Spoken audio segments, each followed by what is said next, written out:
we're going to talk about today. Mindset. I think it's the single most important thing that you can bring to your business is mindset.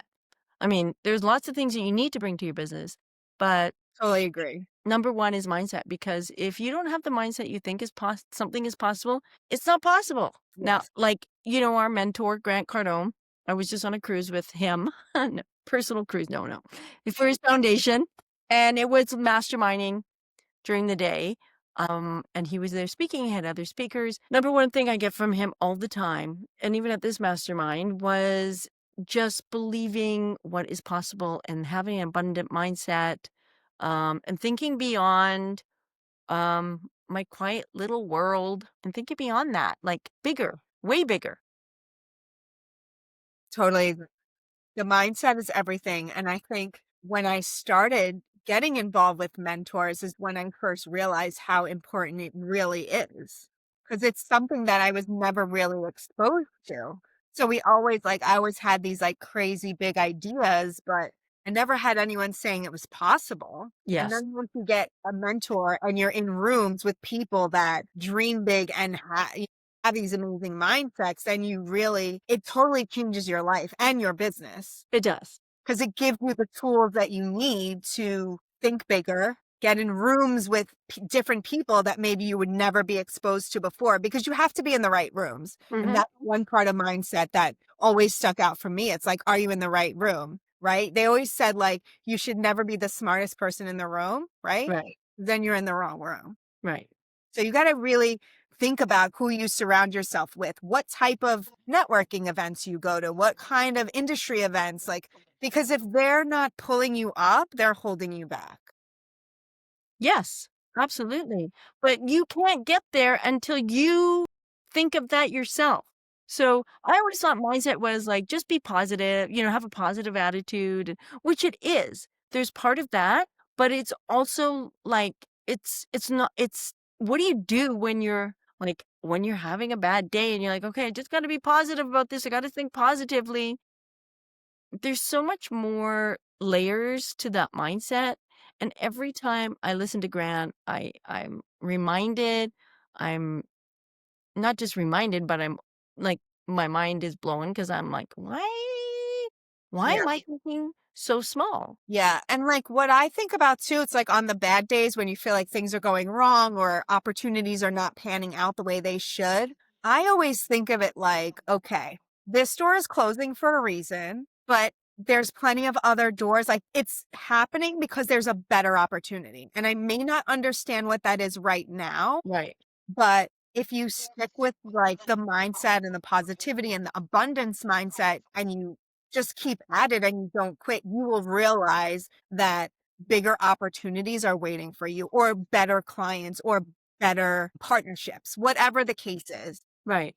But most people give up and never get to the point where they see those things happen because Yeah. they don't have the right mindset.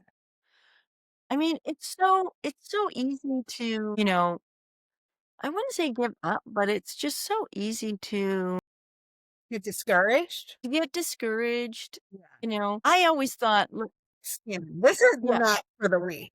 Well, you You know did. what? I always thought that I just have to be really good at design. And the better I get better and better at design, that I'm going to like flourish and yes, now I'm a really good designer. So I'm that like, but there's so much more in the business than just design. I mean, there's a whole like design is like 20%. And then there's like that 80%. Yeah. And how does that tie into mindset? Well, how it ties into mindset is that I had to actually realize that that is where I need to grow my thought of abundance. That Yeah. it's not just like, okay, I'm going to work really hard, but I have to work like I yes, I'm still working hard, but what am I working at? Like you say, like what are the right You have to work smart. networking? Like what are the best practices? What are the best SOPs and what is the best partners? And that works different for everybody, for each person. Like, Yes. where do you see the most ROI in marketing or how you advertise yourself? Like, whether it's social media or some people do paid ads, like, what Yeah. works for one person is not going to work for somebody else. So, that's really important too. Yeah. And I think the worst thing you can do is just spend more time thinking about what you wanna do and Mhm. just take action and just do it. Like, okay, I mean, I've done things that have cost me tons of money and haven't made a return, Or but learned a valuable lesson, I'm sure. it taught me valuable lessons. It also taught me like, okay, that's not the direction I don't want to go. Exactly. But if I hadn't taken a step, yeah, maybe I would have taken another step. But at the time, it was Mhm. like, I don't know what else to do at the moment. Like, this seems like a good option, like, let me try it and see. And the worst case is like, it didn't work out. It didn't work out. Yeah. But it did teach me, like, okay, I got to look somewhere else, or this is not the way that it's not going to move my needle forward. It brings And that yeah. yes, Yeah, because we've all done that. We've invested in programs, we've tried different things, took out magazine ads and there was no ROI. So, right. I spent a ton of money with marketing companies over the years, like tens of thousands that Yeah, were complete waste. But you learn from it, right? So now right, when a marketing company tries to pitch me for this, this, and this, I'm like, nope, not doing it. right. But I've learned a No, smarter way to do it. You right, have to learn smarter ways to spend your money to get your maximum ROI. And then the other thing with mindset is you have to practice speaking and being a confident speaker, which we're right, all working on and doing the lives help. But just when you get in front of people, because you have to be able to explain what you do and you have to be able to get attention, creating powerful relationships are how you build and grow your business. And that's what we've learned from mentoring. That's absolutely. super important. Yeah, it's communicating because if you're not expressing yourself and communicating your ideas clearly and succinctly in a quick, like in a short synopsis, nobody's going to sit around and listen to you, right? Yeah. Your clients aren't. You want to be clear with your clients and so yes, you're right. Doing these lives is very helpful. I've been doing a lot more videos for Instagram and just bringing my ideas together and saying, okay, I got to do this in 30 seconds or 60 seconds has made me more confident in front of my clients because I'm talking about it as clearly as possible Yeah. in a short amount of time. And it's just the practice. It's a practice. But it's hard. It doesn't naturally to a lot of people. And I think, especially as a business owner, if you're not used to speaking, like public speaking, it's hard. So I have scripts that I use for when I do cold calling or when I talk to prospective clients. Some of them aren't even just scripts. Some of them are just I have my list of questions that I make Yeah. sure that I get the answers because I know these answers help me create the conversation that allows me to get the information I need from them in order to give them the information that they're looking for. Yeah. That is also key. Yeah. I also find that I like to schedule calls with people like when they're calling for the first time rather than on the fly Right. answering questions because then like you said, yes, I have a list of questions too that are important to ask. Yep. And if you're like driving in the car and they're calling you on the Right. fly, you don't remember it's like not Yep. focused attention. So it's hard to have those inquiry calls. But yeah. So it's also having a structure and a process that you follow. This way you're getting the most out of your time. Yeah. I don't like calling client like if it's a client that I've been working with for a while and we're discussing an issue, that's one thing we're talking about, I don't know, next steps or whatever it is. This is new inquiries. Right, but a new inquiry, I like to be at my desk. I have my questions open. I know what information I want to garner. I also want to be able to send them information right then, there. I have like my one sheets that I can send them the information, give them the pricing, give them what I do, Yeah. because that's why they're calling me. They're not calling me to chat. They want to find out what can I do for them and how much it's going to cost them. That's what they want to know. And 90% of the calls I get are people who have not worked with an interior designer. If Mhm. they have, it's a lot easier because they've had the experience. I'll quantify that because if they had a bad experience, now you will have to fight that bad experience that they Yeah. spent money on. And now that they're going to spend money on you and they don't know you, right? And you So also have to be able to decipher who was actually the problem. there's that too. Are there red flags with this potential client? Right? Yeah. But those questions, I think I have about 10 questions, help me find those red flags. Yeah. Help me find, like, how committed the potential client is, um, and to see if they're ready to move forward or if they're just, kicking tires, so to speak, which is fine because Yeah. every time I have a conversation with a prospective client, it just gets me that much better at speaking on the phone, giving the information quickly and succinctly, and making sure I'm answering their questions. And also it's good for taught me so much about screening people Right. Mm-hmm. to Yep. see what's the right client, what's the right fit. Yep. When you ask the right questions, then at the end of that call, you should be able to tell, like, yes, this is a great fit, or, ooh, I don't know if this is going to work out, Right. on how you want to run your business versus, what their expectations are. Yep. Like, if they want to be very involved and you don't want that, Right. there's all different fits. So it's Oh, good to, yeah, absolutely. I mean, I would say the number one thing I get are people like, "Well, I need some furniture for my house." And I'm like, "Look it, if you're calling me just to put furniture in your house, you're not getting the value of your money.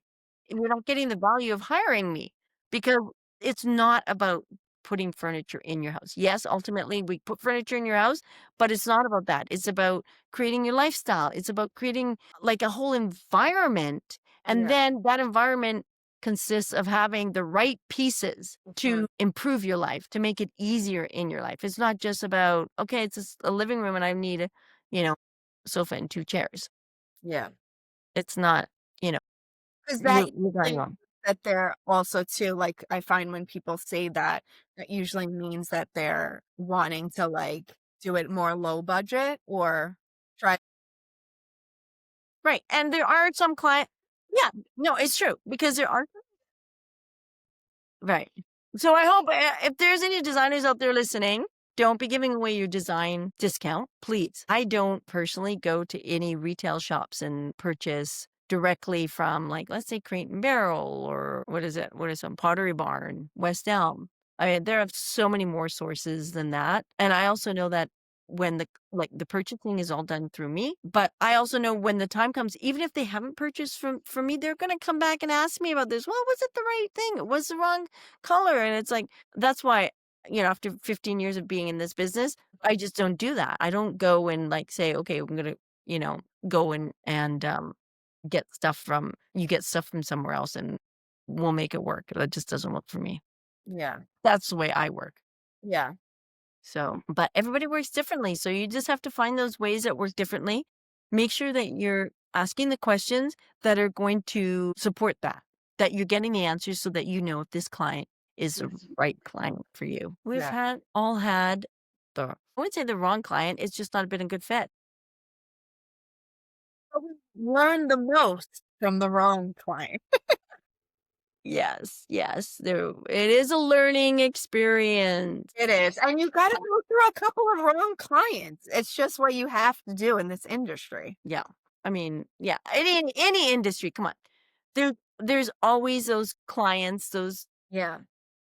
that are just not the right person for you. Yeah. And this is so intimate. I mean, we're so intimate in our relationships. Like, I'm in your bathroom. What kind of toilet do you want? Like, what's a good day? Like, this is like, what side of the bed do you sleep on? Where, like, like, how many drawers do you need of on your bedside table? Like, this is very intimate. Yeah. So, Yeah. So you have to,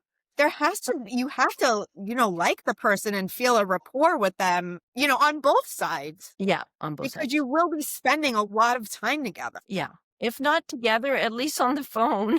or Zooms or whatever. But I mean, you will be talking quite a Yeah. bit. Yeah.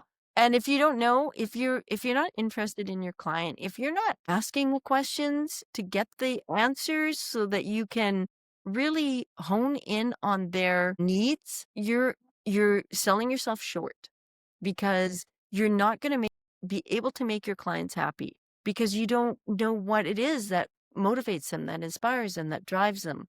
And there are a lot of designers out there that do them, Yeah. which is a shame. Yeah. Yeah.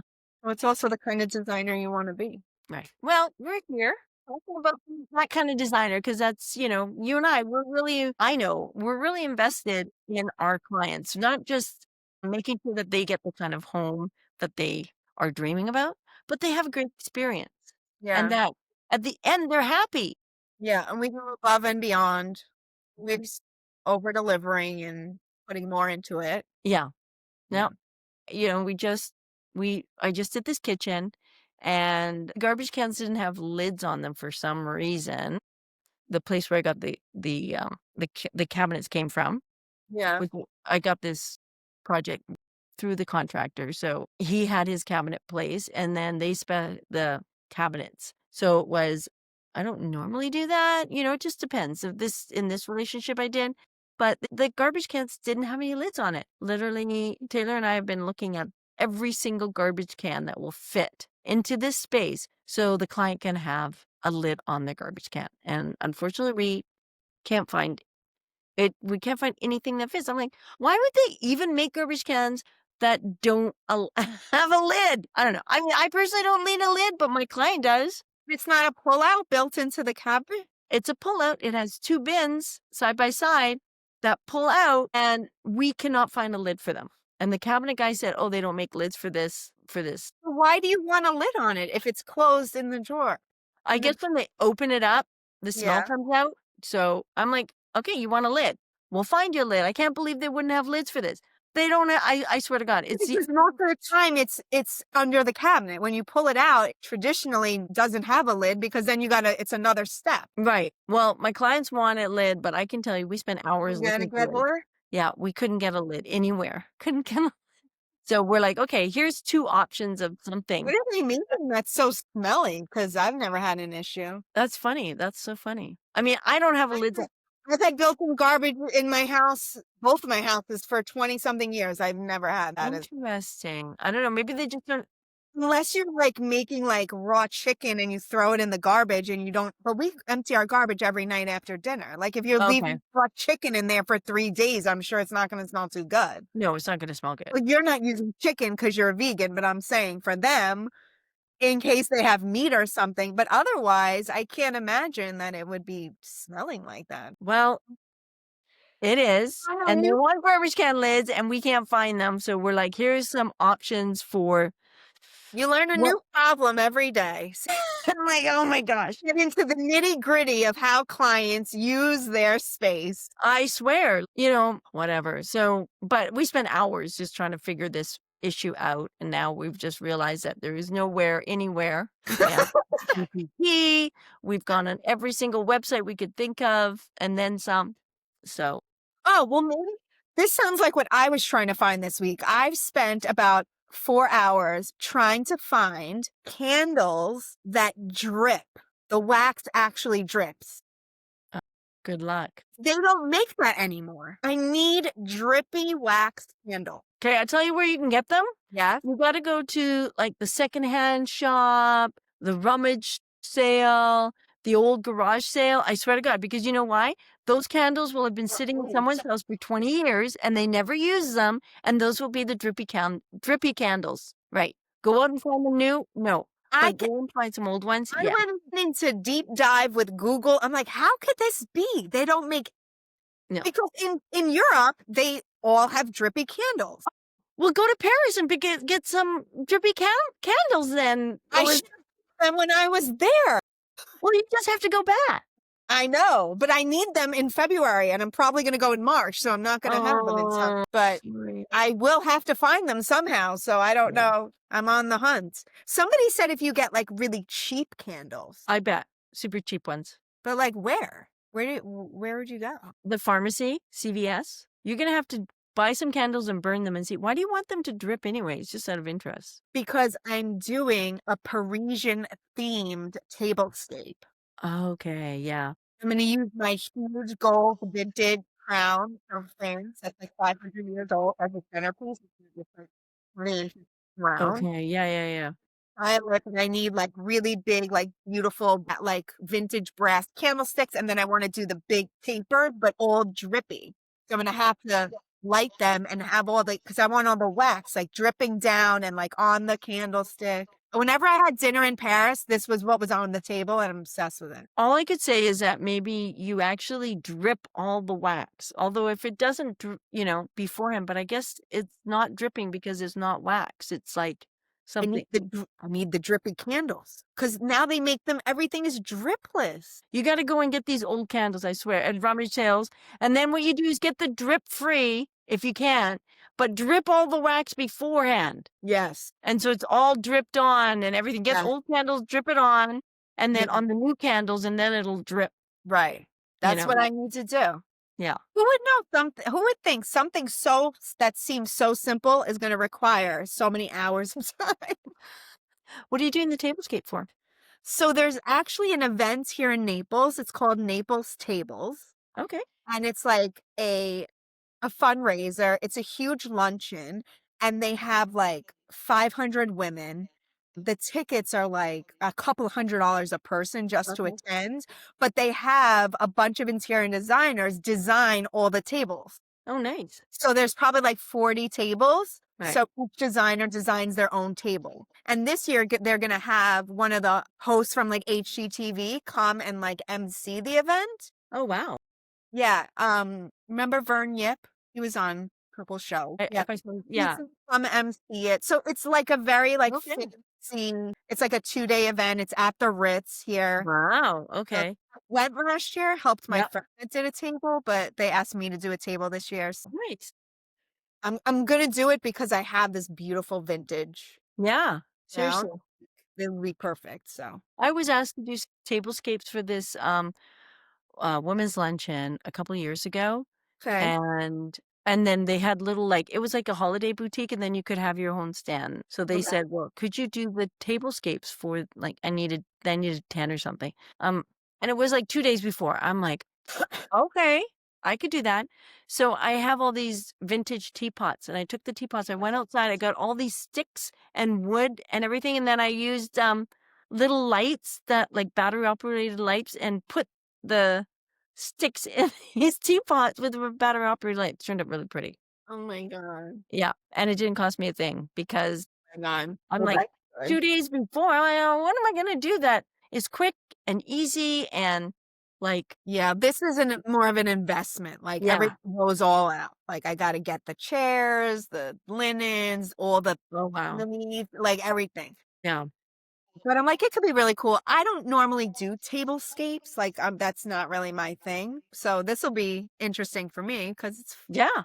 you know, Well, I was just taping some content for the holidays, and I have 3 fireplace mantles in my home. So oh, I've always decorated them for the holidays. So we were talking about those. And then I also did a tablescape for my table to oh, match that mantle in the living room or my parlor. I can't say my living room. That's my parlor. My nice. living room's different. So you already started decorating? Yes. Yeah, we're gonna maybe start this weekend, I think. It's a lot of work. It's fun. It's a lot of work though. So, And I have years and years of holiday decor because I was buying it from estate sales and I really like vintage pieces. yeah. So, I'd go in and see all these beautiful vintage pieces. I'm like, oh, I'll just get one or two. And now I have like a collection of like 75 Santa boots. And And then those little Santa boots, red and white Santa boots. I've yeah, got like 75 of them, like different sizes. And then I was collecting angels, so I have a whole bunch of angels. Then I'm like, "Okay, what's my next?" Like, I kept collecting different, decor. Yeah. Santa signs. I love like the old wooden Santa signs. and see, I collect like all vintage ornaments. Okay. So, like, for my whole life, even from when I was a kid, my mom was the same way. So every time I ever traveled anywhere, I got an ornament. Every time I Nice. ever or like, any, like, milestones, like, Right. when I went to Parsons School of Design, like, my ornament for that year was, like, a mannequin with, like, a tulle skirt on it, like, but Oh, really nice, not kitschy, like, really cool, like, high-end, like, beautiful ornaments. Like, when nice. 9/11 happened, I got, like, the Twin Towers with the ribbon on it from Rick Christopher Radko. I love Christopher Radko ornaments. Oh, that's funny. I usually Whole collection of, like, vintage, cool like yeah, like, I take my ornaments very seriously. And my kids each have ornaments too That's nice. to, like, commemorate certain aspects of. Yeah, yeah, Yeah. yeah. Hmm, beautiful. Yeah. So I gotta start decorating for Christmas too. Yeah. Well, we have Thanksgiving coming up, so and then boom, Christmas. I know. And we're gonna be coming up to New York after Christmas, so Okay. I have to decorate early this year because once Christmas hits, I gotta take all that shit down. Yep, yep. Yeah. Well, I saw the Rockefeller tree when the night we put it up a couple weeks ago. Well, Yeah. they were just scaffolding it, Yeah. so they hadn't started decorating it. It was just brought in and they Yeah. yeah. We're gonna go see it when we're there. Yeah, it's always such it's so festive to go in and, see the holiday cheer and people running around. But we're here every Tuesday, just talking about the tea. If you have any questions about the design business or anything like that, you can always reach out. You can ask questions here. DM us. We're just sharing our knowledge. We share our experience. We do some gossiping about stuff that bothers us and what we can do about it. Elizabeth and I were talking about this for a couple of years, and then we decided to just go live and share the experience with other people, because it's been a real good support as a sole proprietor in our business. Just having the same someone with the same mindset, experiencing the same things that I was experiencing was really such a good support network for me. Yeah. Yeah. Yeah, we help each other, we give each other ideas, bounce ideas back and forth, so we figured why not put it on live? Maybe, it can help, anyone else that's Yeah. listening, any other designers or people in the industry, or even if you're starting a new business. Yeah. Well, we have been where you are, and we probably are there at the moment. And something, there's always something going on because it's not just design, it's business and learning how to do the business, what that entails, and being creative at the same time and balancing those two sides of my brain Exactly. or not balancing them. Have a great holiday, and we'll see you next week, Tuesdays around 4 o'clock. We're here. Bye. Bye.